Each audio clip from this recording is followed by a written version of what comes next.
Alright, 5:34 p.m. January 15, 2025. Mabano next day, part 4. Afternoon edition series mabano vlog. Kaon ta karon og Faji Bar after sa kaon guys mag-discuss sa. By the way, katong moment kinigawas ko og kapilya sa 21 nabungol ko guys. Pero pag abot na ko diri nabungol paghihapon ko pero sa tinuod lang karon na moment, karon na orasa, karon na time 5:34 p.m. Dili na kayo siya, wala na kayo kung nabungol. Unlike tong nahitabo last year, January 15, 2024, nagdance-dance ako dito sa may 21. Na, grabe tong, mas grabe ang last year kay 80 minutes ang ako ang dance. Karon, dili siya 25 minutes exactly, nahimo siya 26 minutes. So, I'm so glad nga ginagmay lang itong oras kay mahadlok in taon ta aning mabungol ta guys. Grabe mabungol man ta ani guys. So crazy. Mabungol jud in taon ta. Grabe ka kusog sa drums. Katong mga tao dito, kato ganing mga katong nagsayaw-sayaw, katong bata ka lalaki nagsayaw-sayaw og Santo Niño. Kita na ko sa last year pero lahi ra gud kaayo siya kay murag giagwanta ra niya ang kuan kapusog sa sounds, drums o gongs. Unang Faji Bar. Alright.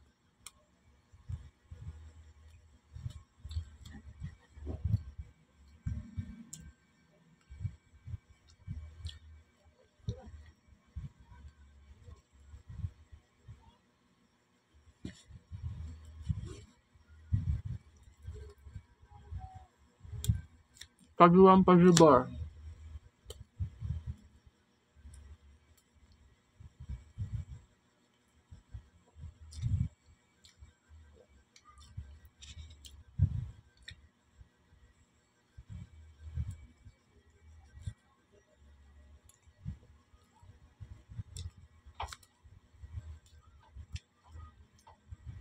Wala na tabo nga handbook orientation kaganiha. Instead, gi-move siya tomorrow, January 16.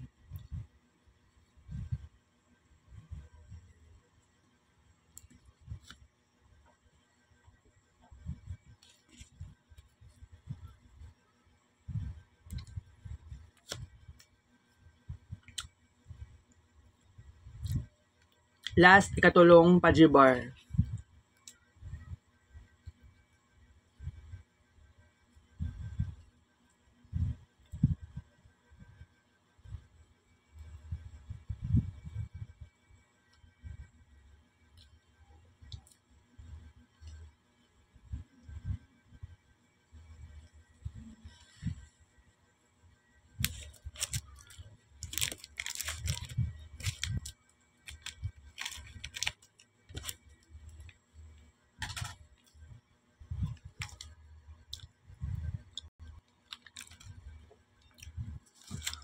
Tulo ka Faji Bar times 2 ka paak equals 6 ka buok paak.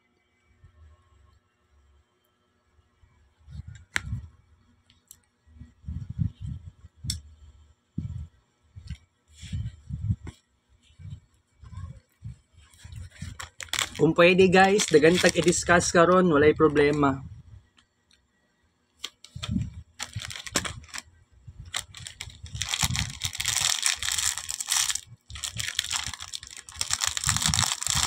Nabungol pagyapon ko, although not so much. Dili to kasing lala tong last year. Pero kung naa lang siguro ko'y earplugs, makaya na ako next year maski 3 ka oras. Bawion na to ang next year. Kasi Pikas Barangay ramang good na no. Nako sa Pikas Barangay, so walay problema. Pero kung buti nyo naon naglimit lang yung ko sa time karon.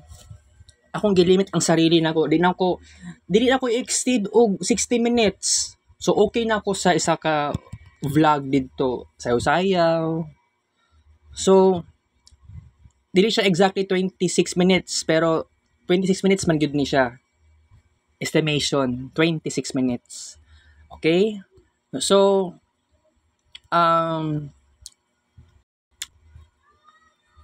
bawi ta next year. Pag promise, kung naana ko'y earplugs, bawion nato kining moment nga karon gamay ra gid ito ang time. 'Di ba? Gamay ra gid kaayo. So okay ra na. Bawi ta next year kung naa ko'y earplugs. Pero by the way, ang ako ang realization sa shrine kay kailangan man day ko kailangan na ko nga naa ko'y kauban. Kung next time kung maadto man nang di ko siguro og shrine, dapat dili ko mag-inusara instead na ako'y kauban. So, much better manggod nga na ako'y kauban para naay magbitbit sa ninyo. Dili ako lang or 'di ba? Sa tinuod lang naglisod ang taon kog bit ganiha, nagdala pa gani kog payong. It's very crazy. So, okay ra na guys kasi lesson na po na sa kuan na karon. So next year it would be very different, no? Okay? So na itago na nang nako di si Santo Niño.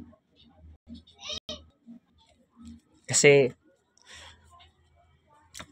kung sakali ambot lang lagi kung next year kung moadto kog shrine na magdala og Santo Niño, dili man ko mag-promise kasi wala man dili naman yun siya every year na ako ni buhaton at all.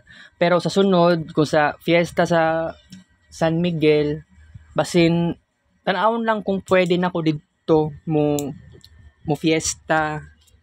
Kasi you know what, no, na katong last year especially niagi ko sa mga moments, very very dark moments sa kuang life, especially sa last year, July, August, September, October, and November, darkest moments na naitabo sa kuha sa late dark era. Kato ang pinakalala nga na-experience nako sa tibuok kinabuhi nako. Niagi kog hypertension. Sa tinuod lang elevated lang na siya. Pero nag-stage 1 hypertension ko. Pero naay plano sa kuha ang Ginoo nga maghimo og paraan, maghimo og paagi para magbag-o ang akong pagkatao. So kining pagkamatay sa ka-birthday nako na naghatag sa kuha og introspection kung pwede man lang siguro nga naay mabag-o sa kuang sarili. So kung possibly nga oo, naay mahitabo, kailangan mag-introspection, mag-internalize, unsa bay pinakamaayong buhaton para naatay revivalism o rebirth. Something like bag-uhon jud ang sarili. Mao gani no nga last year sa late dark era naghimo na ko paraan. It was very psychological. It was the greatest na nasubraan ng ako ang kuan na ako kanang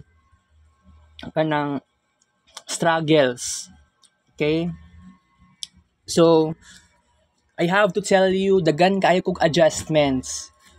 Dagan kay kog failures, dagan kay kog disappointments, dagan kay kog something na dismaya, makalagot. Pero sa time nga niagi ta og early Marvinistic Renaissance era since November 12, dagan kayo kog overthinking na nag-overthink ako ng sobra-sobra ang todo-todo. Kung buot ninyong hunahon guys, no, na grabe, dili ko halos katuo nga daghan na day naitabo sa kuha. Bitaw. And then kani-ganing nagkaroon ako ng arts sa papel. It is revivalism.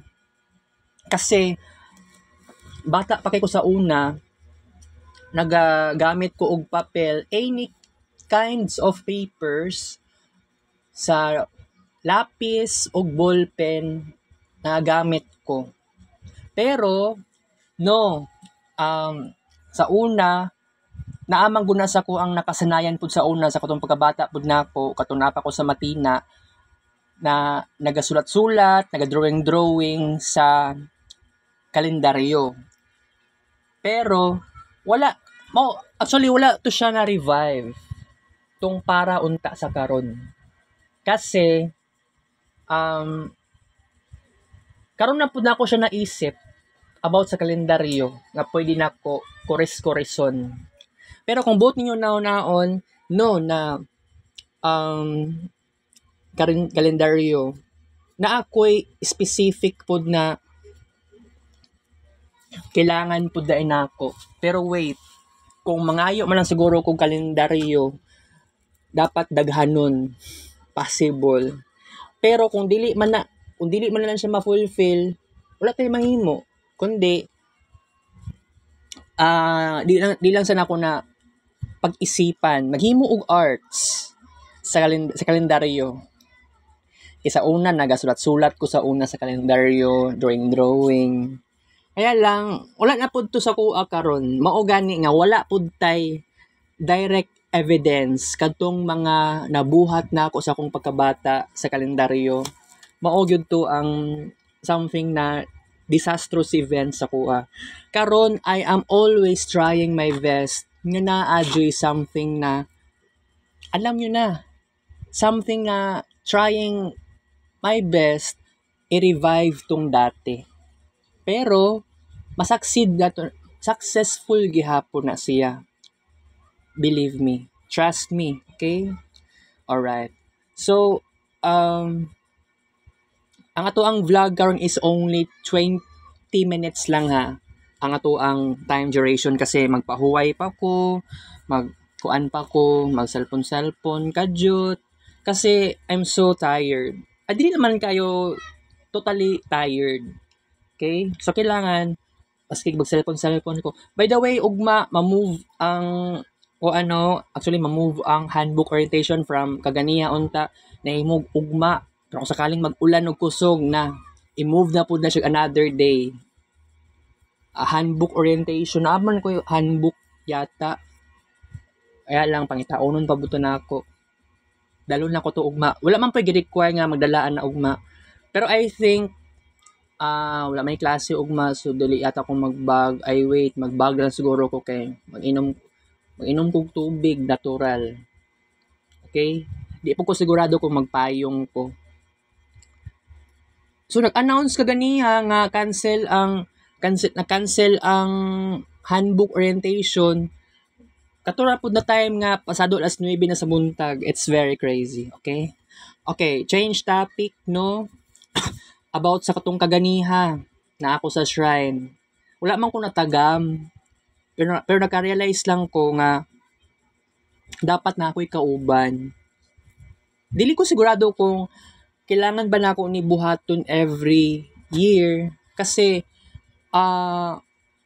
sa kining fiesta sa San Miguel diya manggug ko. Diya ako usually, diya man ako ang kapilya jud since more likely since 2010. Pero September 29, 2009, nakakuan ako dira sa kapilya GKK San Miguel. Pero sa tinuod lang, wala pa ko'y official celebration pa sa San Miguel. Naka-celebrate kog fiesta, naka-adto ko dira sa kuan kay naay budots, nag-standby ko dira, naay mga games. September 29, 2012. Oo. September 29, 2011 din yata. Itong time nga kailapan ako sa Hanajin Manatad. Okay. Unsa pa? No na kung buot ninyo naon guys, no na dagan na kaayo kog ganap kaganiha. Dagan lang kog realization nga makaingon lang ko na kato ganing lamit na kay mangihi. itong kaganiya nga panaog na gani ko sa shrine, padulong sa kalsada sa kayo og jeep, kay hiun man ko ato pero di agwanta gyud nako. Di lang ko mangihi kay na may pulis. Dito ko mangihi sa may 12 station, na may pulis, na pagoy mga tao, dagan kay nangagi. So dili gyud murag di pud sa maingon na maulaw yung kaayo ko. Pero mag-alanganin ko para dili pod feeling disrespectful pod sa ilang pananaw. Di na lang ko mangihi. Diri lang ko nakaihi. Diri lang ko nangihi after sa sayaw-sayaw sa 21. Sayaw-sayaw bagi tawag ana. Hala bira. Pete Senior. Viva Senior Santo Niño. Kung buti nyo naon guys, mas normal lang yun karon na imog 26 minutes. Dili para sa una no, 80 minutes. Pero sa San Miguel, wala ko'y official celebration dira. Oo. Nakakuan ko, nakaanha ko dira kay naay sayaw-sayaw. Ang tradition sa San Miguel, lahi sa tradition sa Santo Niño. Sa San Miguel na ay mga sugal, na ay pagyoy mga na mga sugal-sugal pod. Tapos na pagyoy sayaw-sayaw, bodots. Pero dili ko sigurado unsa bay pinaka-specific na tradition na mao gyud na akong gipangita. Pero by the way, last year sa San Miguel na celebration, wala man ko ni anha dira jud nga niabot og 1 ka oras. Na ako na last year dira, nigawas pa gani ko last year, pero kadjut ra pud kaayo. And then ibalik din taon ko dere. So kato nga time naghimo ko og 42,000 plus na kids paint pictures. Isa-isa ka adlaw lang to. Grabe kadaghan sa ko ang na-create na arts. Pero kung buot ninyo naon kining sayaw-sayaw sa Santo Niño dira sa 21, makaya na ako nagtulo ka oras sunod. Basta magdala kog earplugs. Wala pa ko ka-testing anang earplugs. Kaya lang unsaon man ni nga wala man gyud tay earplugs. So dili gyud kaya. Pero karon medyo wala na ko nabungol. Di na ko bungol at all. Kumpara nimo tong last year nga pagkaugma ato nabungol gihapon ko, na traumatize na gani ko ato kasi gusto na ko mawala tong something na kanaganing nagkuan hearing loss sabi tawag ana kanang naay something na lain na sounds. Oo, naglain na sounds left and right na dalunggan. Okay? By the way, wala pa si Uncle Bal. Di ko makaingon na nagsugal na si Uncle Bal. Pero fiesta pa naman karon. Sa Uncle Bal, dili siya traditionally nga kuan siya kanang dili siya ingana ka relihiyoso. Mao gani kung unsa ako ang nakasanayan, wala niya nasanay yang sarili. Ako gani sa San Miguel, maski niadto ako dito para budots lang. Okay na ko ato. Pero sa Santo Niño, sayaw-sayaw, isang kulbal, wala mag-iingana sa kulbal. Wala niya nasanay yang sarili ana. So, siguro naman I think for the next na tradition, gusto na ako makatesting kog mga unsang klase nga tradition na pwede na ako ma-celebrate pohon. Dili man gud to ingato kadali gud ba? Mao gyud na ang biggest problem pud nato. Wala tay mahimo.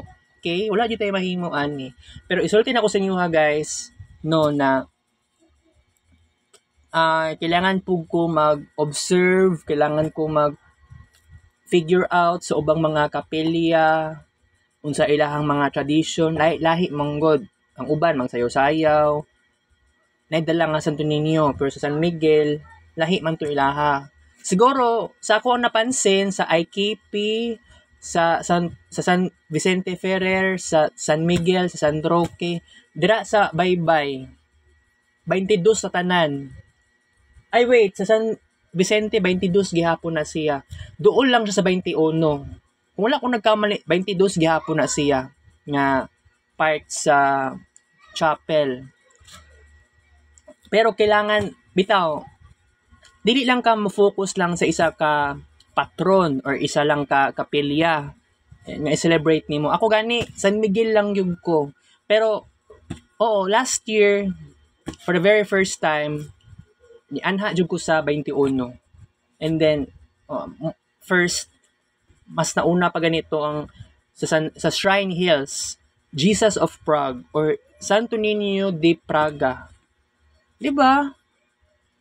So very amazing nga tradition. Pero by the way, 2 years ago, mas daghan kay tao sa Shrine Hills. Kumpara nimo tong last year o karon. Oo. Mao na tinuod. Kay katong time no na 2 years ago na pa sila Erwina, and then tong mga silingan pa din namo, silingan nako diri sa 22. Nakita pa gani nako pero kaganiya wala pa gyud ko nakita nga silingan man lang nako. So nagpasabot ana mas daghan og tao sa shrine 2 years ago kumpara sa last year og karon. Kay ang reason man gud ana ulan. Oo. Okay? So, guys, enough muna tayo sa ating vlog for today. Hapit na 6:00 sa gabi. I have to say goodbye. Magpahuway sa ako. Kita Kids Leatherbags Vlog. Thank you for show. 5:55 p.m. Love you.